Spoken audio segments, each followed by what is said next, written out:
I'm JT Franco, and welcome to the Hustle and Muscle series where I try to side hustle my way to $1 million. Last week, I took the $20,000 I made from the couch flipping hustle and started a streetwear brand. I hired designers, talked to shipping companies, and got 600 followers on the brand TikTok. And at the end of the week, I got my first designs. Oh, it's sick.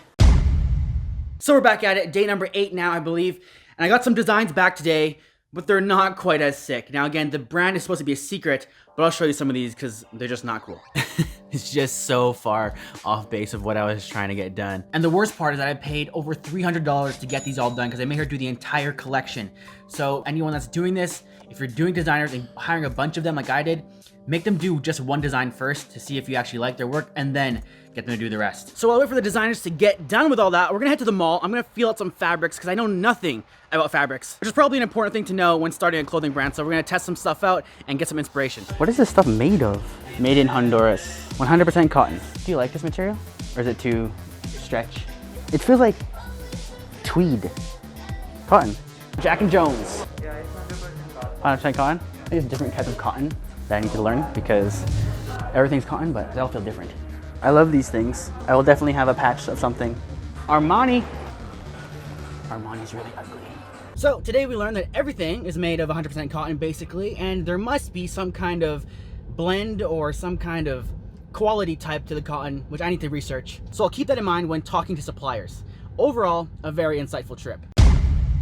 So I have a call lined up in a few minutes with another shipping company that can handle the shipment of my actual clothes out to customers. Last week I talked to ShipBob, they gave me a quote. It was all right, so today I'm talking to ShipZoom. We're gonna see if they can do a little bit better. To start off with, we charge $77 for storage. The next cost is going to be fulfillment. We charge $2 per order. Your shipping cost is going to be about $7 to $8. Boxes typically range from 50 cents to $2. The last cost would be the receiving fee, and we do have a 50 cent per piece receiving fee.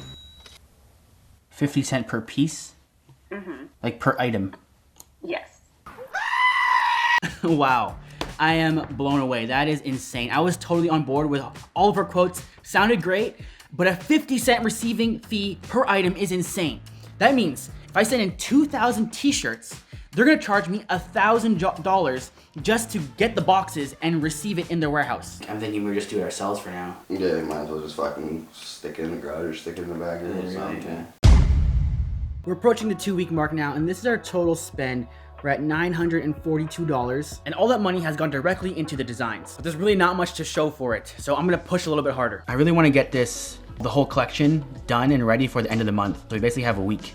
Oh, that will be ambitious. I can do it till Monday, Tuesday, but I would say Wednesday maximum. Perfect. Okay, that's good with me. Yeah, let's just design it to look nice, and then we can worry about the manufacturing once we got that figured out. See, thank you. I'm getting hyped. 1 week out. We're gonna start nailing this. But before we can do that, I need to finalize my logo selection. Hey Craig, thanks for getting this back. We'll move forward with a logo that is the curved or soft edges, and that will be the final logo. Now that we're in limbo waiting for designs, I decided to start working on my next phase of the marketing plan, influencers. Phase 1 is to build the hit list. So I went through Instagram and TikTok and looked for people that I think fit the brand. I'm looking for entrepreneurs, hustlers, grinders, people with a slightly athletic build, and that have a certain aesthetic.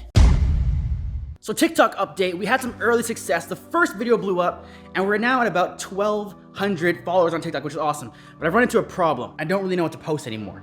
How do you post content for a clothing brand that doesn't have any clothes yet? At the same time, I don't want to use my lack of clothing as an excuse to stop uploading and stop building followers for the brand. So I settled on creating motivational content like this. Because failure is a wonderful teacher. To be honest, I don't love the idea, but I gotta post something. I'm hoping if I just keep publishing, eventually something will click. Then when the clothes come out, I can change strategy and I'll already have an audience.